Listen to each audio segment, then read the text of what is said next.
নমস্কার বন্ধুরা, Rama village food চ্যানেলে সবাইকে স্বাগত জানাই। আমি রমা আজকে তোমাদের সঙ্গে আবারও হাজির হয়েছি নিত্য নতুন রেসিপি নিয়ে। সকালের ব্রেকফাস্টে বা বাচ্চাদের স্কুলের টিফিনে বা বড়দের অফিসের টিফিনে নিয়ে দেওয়ার জন্য খুবই হেলদি এবং স্বাস্থ্যকর এক টিফিনের রেসিপি।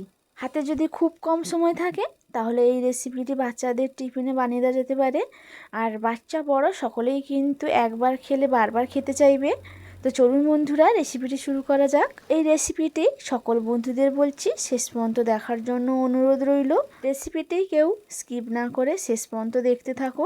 আর রেসিপি যদি ভালো লাগে তাহলে বন্ধুদের মধ্যে একটা শেয়ার করে দিও। আর ভালো লাগলে একটা লাইক কমেন্ট অবশ্যই করবে। রেসিপি বানানোর জন্য একটা পাত্র নিয়ে নিয়েছি। আর তোমরা দেখতেই পাচ্ছ বন্ধুরা, আমি একটা ছোট বাটি নিয়েছি। তো এই বাটির এক বাটি সুজি নিয়েছি। তো যেই বাটির এক বাটি সুজি নিবে সেই বাটির হাফ বাটি নিবে ময়দা। তারপরে নিয়ে নিচ্ছি ওই বাটির হাফ বাটি টক দই। তারপরে দিয়ে দিতে হবে পরিমাণ মতো লবণ। এখানটায় খানিকটা বেকিং সোডা ব্যবহার করেছি আমি, তো তোমরা চাইলে নাও ব্যবহার করতে পারো। তারপর অল্প অল্প জল দিয়ে মিক্স করে নিতে হবে। তো বন্ধুরা, এইভাবে খুবই হাতে সময় নিয়ে অল্প অল্প জল দিয়ে মিক্স করতে হবে। খুব বেশি পাতলা করলেও চলবে না, আর খুব বেশি গাঢ় করলেও চলবে না।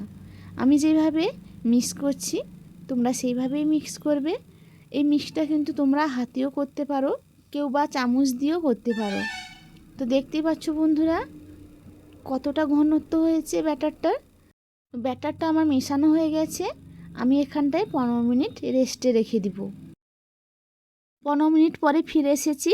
আমি একটা বাটিতে একটা গাজর আর 4 থেকে 5টা কাঁচা লঙ্কা কুচি করে নিয়েছি। তো ওই কুচিগুলো দিয়ে দিচ্ছি ব্যাটারের মধ্যে। তারপরে দিয়ে দিচ্ছি 1 চামচ ধনের গুঁড়ো আর কিছুটা জিরের গুঁড়ো। আবারও সেই ব্যাটারের সঙ্গে সব কিছু সবজি মিক্স করে নিতে হবে। তো ভালোভাবে মিশিয়ে নিচ্ছি আমি। তো তোমরাও ভালোভাবে মিশিয়ে নিবে। তোমরা কিন্তু এর মধ্যে আরও কিছু সবজি অ্যাড করতে পারো। অপরদিকে গ্যাসের ওভেনে একটা প্যান বসিয়ে দিয়েছি। আর প্যানটা গরম হলে খানিকটা তেল দিয়ে 1 চামচ কালো জিরে ও একটা কারি পাতা হালকা ভেজে নিব। ফোড়নটা ফুটে উঠলেই ভাজা মশলাগুলো ব্যাটারের মধ্যে দিয়ে দিব। তো দেখতেই পাচ্ছ বন্ধুরা, ব্যাটারের মধ্যে ফোড়নটা দিয়ে দিয়েছি। কালো জিরে কারি পাতা ব্যাটারের সঙ্গে ভালোভাবে মিশিয়ে নিতে হবে। তো বন্ধুরা দেখতেই পাচ্ছ তোমরা, আমার কিন্তু সব কিছু মশলা একসঙ্গে মেশানো হয়ে গেছে। এটা সাইডে সরিয়ে রেখে দিচ্ছি। এরপরে গ্যাসের ওভেনে একটা প্যান বসিয়ে দিয়েছি। তো প্যানে হালকা তেল ব্রাশ করে নিচ্ছি। তো গ্যাসের তাপটা কিন্তু বন্ধুরা খুবই লো রাখতে হবে। আর তেলটা হালকা ব্রাশ করে 1 হাতা করে আমি ব্যাটারগুলো দিয়ে দিলাম। তো আমি এখানটায় 2 হাতা ব্যাটার দিয়েছি। প্যানের মধ্যে ব্যাটারগুলো হালকা ছড়িয়ে দিব।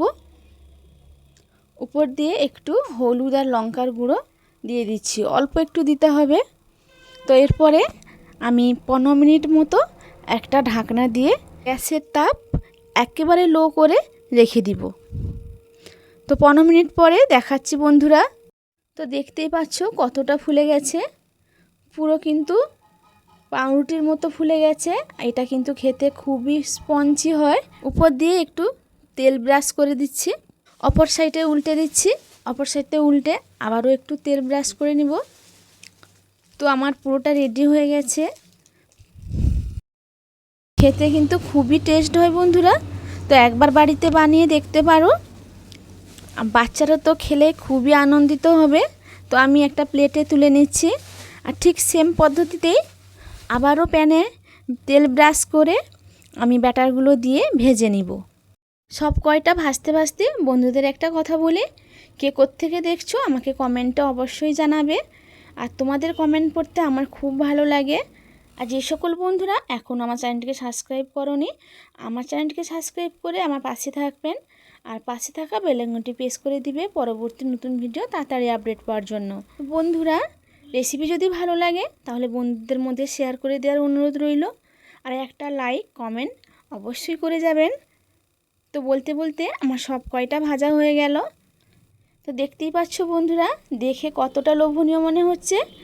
আর বাড়িতে একবার ট্রাই করবেন আর ট্রাই করে জানাবেন রেসিপি কেমন লাগলো। তো আজকের রেসিপি নিশ্চয়ই তোমাদের পছন্দ হয়েছে। তো একটা তোমাদের ছিঁড়ে দেখাচ্ছি। তো দেখো বন্ধুরা, ভিতর থেকে কতটা পঞ্চি হয়েছে। তো দেখতেই পাচ্ছ কতটা নরম, হাতের মধ্যে পুরো হালকা। বাচ্চাদের টিফিনে দিলে বাচ্চারা কিন্তু খুবই খুশি হয়ে খাবে। বড়দের অফিসের টিফিনেও বানিয়ে দিতে পারো, বা সন্ধ্যাবেলা চায়ের সঙ্গে স্ন্যাক্স হিসাবে খেতে পারো, বা সকালবেলায় জলখাবারে বানিয়ে খেতে পারো। তো আমার রেসিপিটি যে সকল বন্ধুরা শেষ পর্যন্ত দেখেছো তাদেরকে অসংখ্য ধন্যবাদ। আজকের রেসিপি এইখানটায় শেষ করছি। তোমরা ভালো থেকো, সুস্থ থেকো, ফিরে আসবো নতুন কোনো রেসিপি দিয়ে। টাটা।